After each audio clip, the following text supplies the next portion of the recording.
You know, success in life comes when you understand where you are, where you want to get to, and how you're going to get there. Have you ever heard a successful person say, hey, I was going through life, I was winging it, I made it up as I went along? No. Successful people don't wing it. They define who they are. They define the mission. This is what I intend to do. This is what constitutes success for me. If you can't define what you want to achieve, you're not going to achieve anything. Don't make it too complicated. KISS, keep it simple, stupid. What is it you want? When I came to the Chicago Bears head coach in 1982, I told the players in the first meeting that we were going to win the Super Bowl. That's my goal. That's why Mr. Hallis hired me, and that's what we're going to do. I knew what defined success for me, and I was damn sure everybody else knew it too. I looked around the room. I saw a lot of guys who really bought into what I was saying. Then I saw a lot of guys who were laughing and giggling. They were gone. I got rid of those eggheads as quickly as I could. I brought in guys that understood the definition of team. By year 4, we won the Super Bowl with maybe one of the best teams in the history of the game. Once you define who you are, what you want to achieve, everything in your entire life either fits into that description or you got to get rid of it. By defining your mission, you clear the path to success.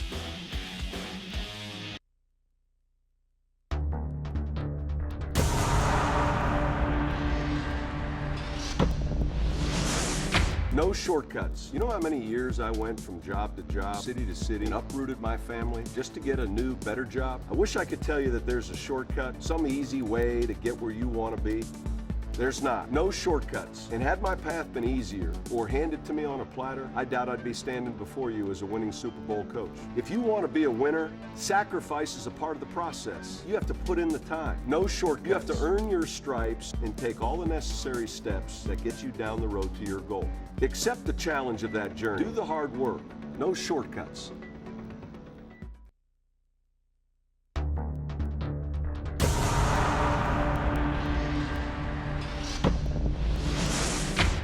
Disappointment can be the greatest motivation in the world if you handle it the right way. You want to talk disappointment? I interviewed for the Atlanta Falcons job in 2008. It went great. I thought I nailed it. I was convinced they were going to give me the job. They didn't. Let's just say I was extremely disappointed. Okay, I was pissed off. I had a choice at that point. I could feel sorry for myself, come up with conspiracy theories, cry, moan, complain about it. I gave myself 2 days to get over it. And then you know what I decided? I decided I was going back to my job and be the best damn assistant coach in the country. I decided that when I got my shot as a head coach, and I knew that I would someday, I was going to take that disappointment and I was going to take it out in the NFL. Sure, I had a chip on my shoulder. It boiled inside of me. But you know what else? Nobody else knew it. I was committed 100% to the job I had, and I used that chip as a stepping stone to get a head coaching job. I believed in myself, kept working my butt off, and when I was fortunate enough to get hired as the head coach of the New York Jets, I knew that experience of rejection was part of the reason I got it. I didn't let the disappointment break me or shake my confidence. I used it to my advantage. It made me want to get a head coaching job even more. I had something to prove. I'm now the head coach of the New York Jets, the greatest job in the NFL. Look how good I look in green. Use adversity and disappointment to your advantage. Watch out, NFL. We're coming to get you.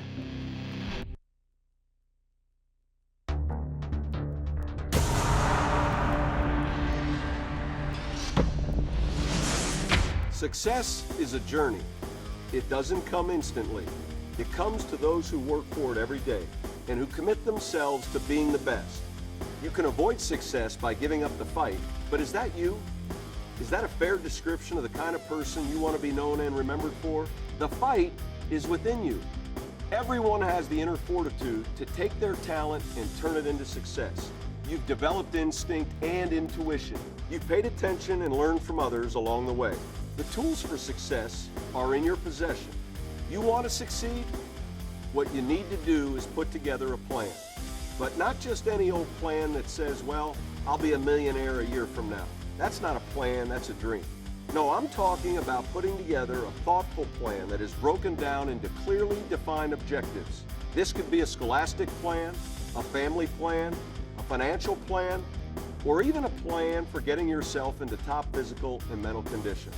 Whatever the case may be that pertains to your vision of success, you put together your plan and you begin to execute it on a day-to-day, hour-to-hour, minute-to-minute basis. Before long, you'll begin to see tangible progress in moving toward your goals. You keep working hard, and you remember that success does not come in a day or a month. It comes when it's time, and it comes because you've worked for it, and you deserve it. Do not forget that. Leverage your experience and knowledge, craft a plan with specific objectives, execute with determination, and claim the success that you deserve.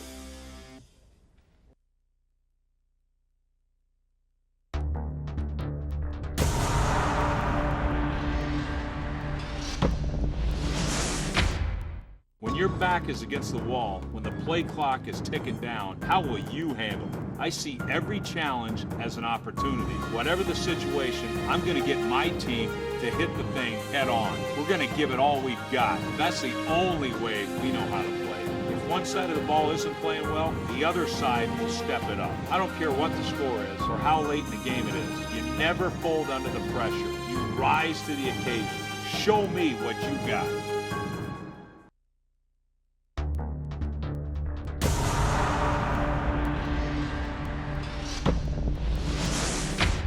If I say my goal for this season is for my team to win 7 games, and then my team achieves that goal, what have I really accomplished?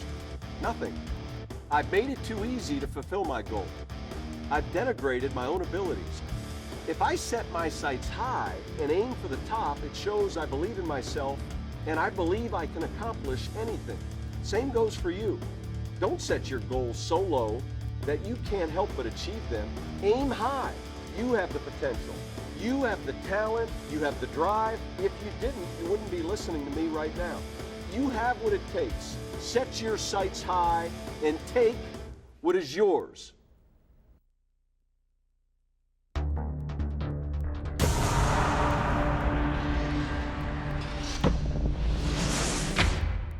If you want to be a success, you've got to have discipline. Discipline is the hard stuff. Sacrifice, sweat, and getting up earlier than you want every day, even though you're tired as hell. Work out, you eat right, no deviations. Discipline will make you a winner. Let me put it this way. Let's say you're on a diet. You say, well, I've been eating just fine. Well, today I'm going to cheat. I'm going to go off the diet. I'm going to have some chocolate cake. Then I'll go back on my diet. Wrong. You've got to know what it takes to stay on a diet. Discipline. You have to be able to make sacrifices today for the long-term good. Discipline. Pay the price, show up on time, work hard, do your assignments. Do not make stupid mistakes. That's discipline. Somebody who wants what you want or wants what you have is going to outwork you. They're going to show up on time. They're going to work their butts off. They won't make mistakes. So you choose who's going to make the sacrifices necessary to succeed and who's going to be left stuck in the fumes. That choice is yours. It's going to make a stand. But don't be unrealistic, because it won't do you any good. You got to set realistic goals that are achievable. Describe your goals and then figure out what are the methods you're going to use to achieve them. In football, we call this a game plan. We put together a plan to win, and we don't deviate. And that's where discipline comes in. Have the discipline to see through a plan of action. And that's what it takes to be a winner.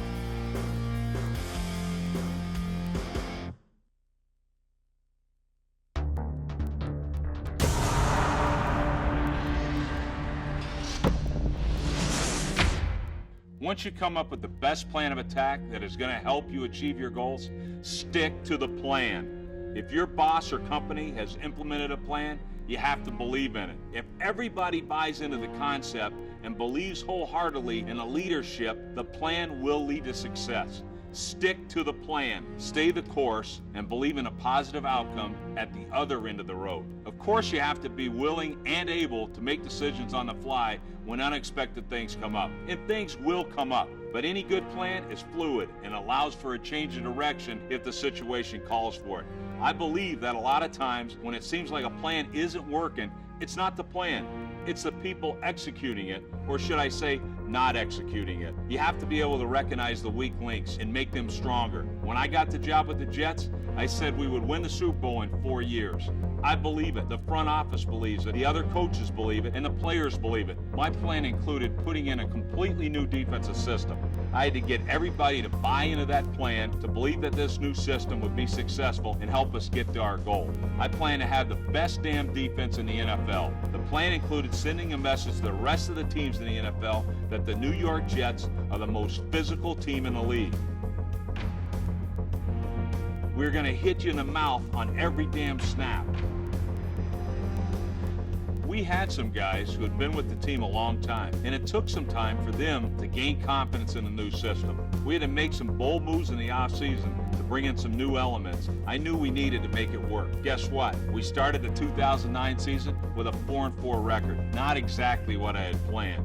We reevaluated, but realized the plan wasn't the problem. I had to do my job better. I challenged my players. We're 4-4. Time to take a hard look at ourselves and ask, who are we? What do we want to be? If I sense that anybody is not with this plan 100%, there's the door. The end result, we led the league in defense our first season and surprised a lot of people around the country. It didn't surprise the New York Jets. That was the plan.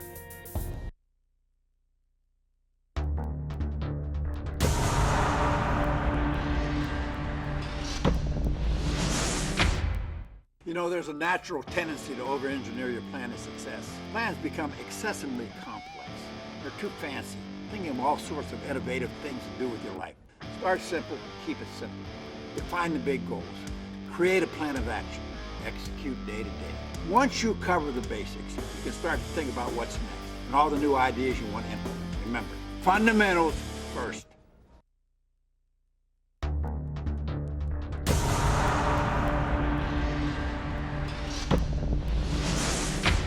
It's great to have real success and to be able to say, I fulfilled some of my goals. Not everyone can say that, and good for you if you've made it this far. But really, who the heck cares how far you've come if you've become complacent and you let your competition pass you by? Yeah, maybe you're doing okay, but you don't have time to get comfortable. You don't have the luxury of resting on your laurels. You know why? Take a look in the rearview mirror. Someone's gaining on you, and their goal is not to just catch up to you. They want to pass you by and leave you sucking on their exhaust fumes. I promise you that when your competitor passes you by, no one's going to remember you except as the one who lost it. That's right, someone else thinks their goals and ambitions are bigger or more powerful than yours. Unless you want to be forgotten, there is only one decision. You have to move forward. You want to stop and take a break? Maybe you've heard the saying, you can rest when you're dead. Today, right now, you know that someone is gunning for you. Someone sees that and says, that's the job I want. That's the job I want. I'm going to take it. Or that's the top dog, and I'm going to kick his butt. I really believe that one of the most important things that keeps you on top is knowledge. Knowledge is power. Don't be satisfied. Stay curious. Talk to people. No preconceived notions. No, this is the way we did it before. You put in the work so that no one knows more than you. You put in the work to disempower your adversaries. You put in the work to stay on top. You're ready. You know it works, and you can choose not to let up. You see the competition in the rearview mirror. They're either closing on you or you're pulling away. Brakes or gas. You choose the pedal.